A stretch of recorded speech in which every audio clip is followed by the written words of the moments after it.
Hello, one and all, and welcome back to the Faith and Formation Podcast. It's Monday, February 8th, and we are still in 2 Corinthians. But before we get there, I hope your weekend went well. I hope that you had a good time. I know we did with the teenagers, the activity that we had on Saturday, the services we had yesterday. Very, very good weekend, and I hope that's going well for you too. Hey, Valentine's Day is coming up, and although this podcast is aimed at teenagers who aren't necessarily as thrilled about Valentine's Day, if any of you are listening that might be a little older, that this might interest you, I hope that you get to do something special as Valentine's Day is creeping a little closer.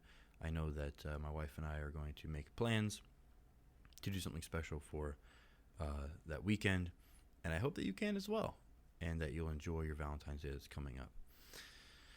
Alrighty, well, into our devotional for this morning, coming from 2 Corinthians chapter 9. Our title this morning is Sowing and Reaping. Before we get there, let's look at our memory verse for the week. It says there in John chapter 14 and verse 6, Jesus saith unto him, I am the way, the truth, and the life. No man cometh unto the Father but by me. John chapter 14 and verse 6. Commit that to memory this week. All right, sowing and reaping. Our text verse is verse 6 there from 2 Corinthians chapter 9. It says there, But this I say, he which soweth sparingly shall reap also sparingly, and he which soweth bountifully shall reap also bountifully. Perhaps you've heard the phrase, you reap what you sow. Now, probably most of you know this, but that is a biblical phrase. And we see here that idea that you reap what you sow. And what you put in is what you're going to get out. By the way, this piece of wisdom coming from this passage applies to pretty much all of life. This is not just a spiritual principle. If you want to be good at something, anything, maybe it's a musical instrument, or it's a sport, or it's a subject in school, or it's even like a hobby or anything like that. If you want to be good at it, you need to sow into it, put time into it, invest into it to some degree. And that's how you're going to get better. The more you sow into it, the more you're going to get out of it. It's a great principle to keep in mind as you go through your life. But here's, of course, specifically, we're talking about spiritually. If you want to get a lot out of your life spiritually, you need to put a lot in. You're going to get out as much as you put in. That's very, very true. If you sow sparingly, you're going to reap sparingly. Sow bountifully, going to reap bountifully. If you put a lot of effort into a job, hobby, subject in school, whatever it is, you're going to get that much out of it. That's just the truth of it. That's just how it works. That's the Bible is giving us here a principle for life. And if you want to see great things done through you spiritually, then you have to sow a great amount first, and show God that you're serious, that you're ready to handle responsibility like that.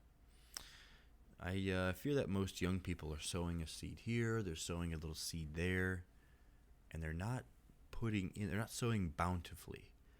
That's what we want to do as Christians. We want to sow bountifully, put a lot in. That way we can get a lot out of it. We can see more fruit that is brought into the Lord's account. Don't be a young person that is sowing sparingly. A little seed here, a little seed there, doing what's right here, doing what's right there, only because you're made to. No. We want to sow bountifully. I believe that you want to see God work in your life, right? Just as I do. And the way that that's going to happen is by us sowing bountifully, putting a lot in, intentionally putting time into reading our Bible, intentionally putting time into praying, intentionally growing that relationship with God and with other people, other Christians. If you want to reap great things, just like I would like to reap great things, or anybody would, and you got to sow into it first. I hear stories of people who, these amazing stories of how God worked in a great way in their life, and I think, man, that would be amazing to have that happen in my life, to have those kind of stories in my life.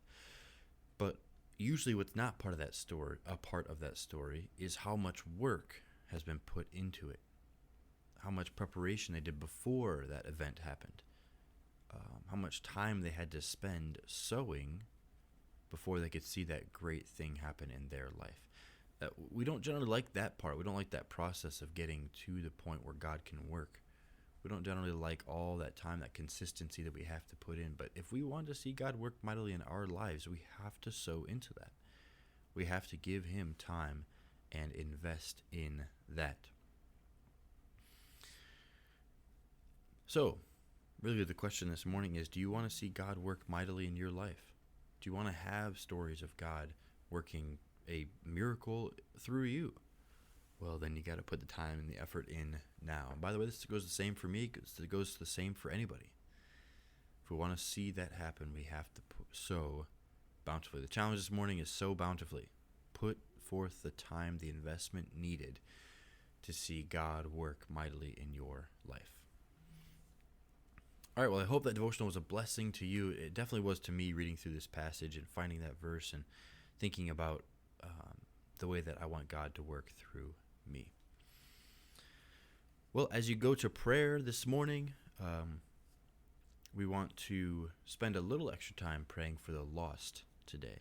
Those that are not saved around you, that you know of, that you have a burden for this morning, spend a little extra time praying for them. And lift their name up and pray earnestly for them that they would receive Christ. And pray that God would give you an opportunity to witness to them. And I'm sure that he will. Then for our teenagers specifically this morning, we want to pray for Charlotte and lift her name up. Well, a little bit shorter devotional this morning. Got into it, got straight to the point there. I hope that it was a blessing to you. Thank you, by the way, for joining us here on the Faith and Formation podcast. The support is always welcome, and it is a help. Thanks again for joining this morning, and we'll see you next time.